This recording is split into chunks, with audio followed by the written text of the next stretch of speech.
राजगढ़ नाके की जो जमीन है हम्म। उसको लेके जो विवाद चल रहा है, जो बहस चल रही है, उसमें आपके ऊपर भी उन्होंने कुछ, आपने कुछ प्रेस नोट जारी किया, उसके लिए क्या मामला है पूरा?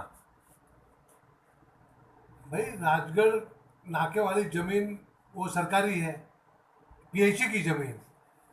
जब कांग्रेस सरकार थी उस समय उनका कब्जा था, तो पीएचई वालों ने कहा था कि हमारी जमीन वो कब्जा दे नहीं रहे हैं।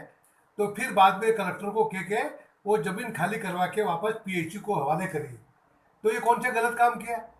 भाई जमीन के ऊपर दुनिया भर का उल्टे सीधे काम करते थे। भाई कोई धार्मिक कार्यक्रम का तो आज भी कर सकते हैं, कोई मना थोड़ी है। मगर वो तो वहाँ पर बड़ा पूरी तरह से निजीकरण कर रहे थे जमीन का, और आगे चल के वो जमीन कब्जे करने के चक्कर में फिर वहाँ के लोगों ने, आसपास वालों ने कहा कि ये आए दिन यहाँ पे उद्यम करते हैं, आए दिन यार क्या क्या बना नारे लगाते हैं भड़कीले, तो इसको बना नहीं होना चाहिए। तो लोगों के लिए से जमीन वापस पीएचयू को दे दी है, तो पीएचयू में है। और सार्वजनिक कोई अगर सामाजिक काम है वो कर सकते हैं उसका। पर ये क्या जमीन के ऊपर कब्जा करते हैं, ऐसा काम करके फिर कब्जा कर लेते हैं, तो वो नहीं होना चाहिए। इसलिए हमने कहा था उसको। एक जो आपने प्रेस नोट में चंदा वसूली की बात की कि चंदा वसूली के कारण इस बार पैसे नहीं मिल रहे हैं। वो उसी जमीन के ऊपर जब वो कार्यक्रम करते थे और पूरा दुनिया भर का जाना क्या क्या गतिविधियां चलाते थे, और जब भी बना कोई आता था सामाजिक धार्मिक कार्यक्रम, चाहे बना होली के समय हो, चाहे हमारे दिवाली के समय हो, चाहे और किसी सार्वजनिक का, तो वो सारा चंदा इकट्ठा करते थे उस स्थान के नाम से कि वहाँ पे हमको कार्यक्रम करना है। और ये सब दूर जाके अपना अधिकारियों से 10-10, 20-20 हज़ार रुपये लेते थे।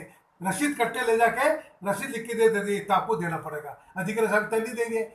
व्यापारियों को डराते थे, उद्योगपतियों के पास जाके जाते थे, बैंक लगा रहे इधर उधर, आपको इतना देना पड़ेगा। ऐसे दादागिरी करके पैसे वसूल करते थे, लाखों रुपया इकट्ठा करते थे, और थोड़ा बहुत यहाँ खर्च करके बता देते थे कि हाँ हमने कार्यक्रम किया, और सारा पैसा खा जाते थे। तो वो आज वो उनका चंदाखोरी का काम बंद हो गया, तो वो सारा आरोप हम पे लगा रहे। तो ये तो अपना दिशाहीन सारी बातें करते हैं। उनका तो कमाई का जो सोर्स बंद हो गया, तो इसलिए तकलीफ हो रही है, ये मैंने बात की है। उनका ये भी आरोप है कि भुरिया जी चर्च को और कब्रिस्तान को पैसा देते हैं, हिंदू समाज में सहयोग नहीं करते। ऐसा कोई ऐसी बात नहीं होती, कोई कब्रिस्तान के लिए पैसा है, कोई पैसे नहीं। पर जहाँ जहाँ अगर चाहे कब्रिस्तान हो, अगर रोड उबड़ खाबड़ वहाँ पे जाए तो रोड के लिए अपन दे देते हैं। और उसी तरह से शमशान घाट हिंदू समाज का, वहाँ भी उसके लिए भी अपन ने कहा भाई भाई वहाँ पर अंतिम संस्कार के लोग जाते हैं, बूढ़े और कोई लोग जाते हैं, तो वहाँ पे उबड़ खाबड़ होकर गिर जाते हैं। तो हमने कहा कि बसान घाट तक एक अच्छा रोड आने जाने का हो जाए।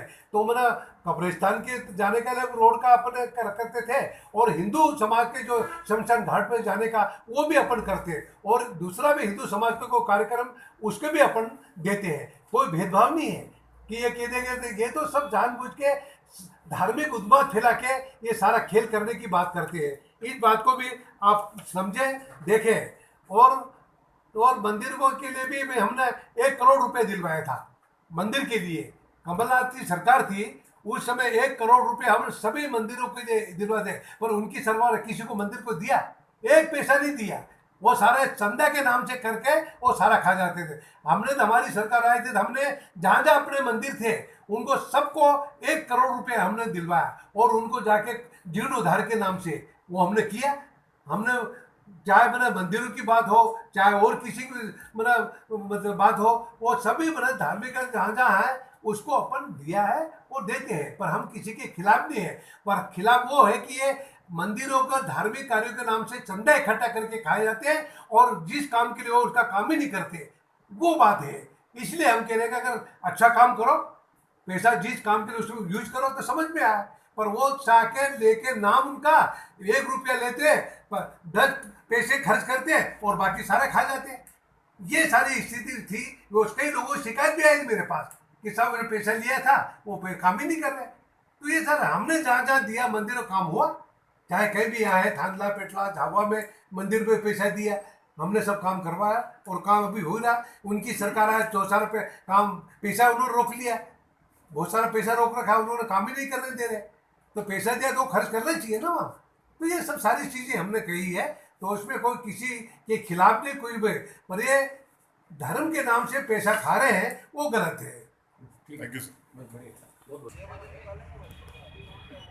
ओम जी, प्रेस वार्ता का आयोजन किया है, क्या मुख्य कारण? नवदुर्गा महोत्सव समिति द्वारा गत 32 वर्षों से माता जी का चल समारोह और माता जी का स्थापना और गरबा आयोजन किया जाता है। ये राजगढ़ नाका स्थित एक राष्ट्रीय भूमि है, तो भूमि पर गरबा हो रहा था। कांग्रेस की 15 महीने की सरकार ने यहाँ पर उस माता जी के पंडाल को तोड़ा गया और ये ज़मीन को चारों तरफ से फेंसिंग करके पीएचई विभाग को दे दी। इसके विरोध स्वरूप हमने निर्णय लिया है कि जब तक ये भूमि सार्वजनिक हित में दर्ज नहीं होगी, जब तक हम ऐसा कोई कार्यक्रम धार्मिक आयोजन नहीं करेंगे। मंडल का ये जो प्रतिवर्ष एक परिपाटी चली आ रही है, चल समारोह की भी जो है कि झाबुआ की एक पहचान बन चुका है, और लोग इसमें कितना सहयोग कर रहे हैं? लोगों की बहुत मंशा है, हम लोगों के साथ में जन सहयोग के आधार पर ही इस तरह के कार्यक्रम होते हैं।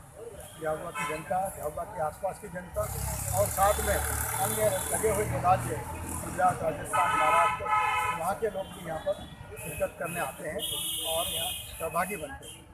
लेकिन राजनीतिक व्यवस्थावश इस तरह के पंडाल को तोड़ना ये ठीक नहीं है। और आज हमने जो पत्रकार वार्ता रखी उसमें मुख्य बात ये है कि हमारे झाबुआ के विधायक, पूर्व केंद्रीय मंत्री श्रीमान कांतिलाल भूरिया द्वारा ये आरोप लगाया गया कि सार्वजनिक हित के दर्ज कराने के लिए लोगों की मंशा है कि उस पर कब्जा करना। मैं उनसे आपके माध्यम से पूछना चाहता हूँ कि ये सार्वजनिक हित की ज़मीन होने पर कैसा कब्जा हो। और दूसरा मैं ये पूछना चाहता हूँ उनसे कि ये ज़मीन पीएचई को देने के बाद उन्होंने कहा कि अनुमति लेकर आप कार्यक्रम कर सकते हैं, तो पीएचई विभाग को दी किस लिए?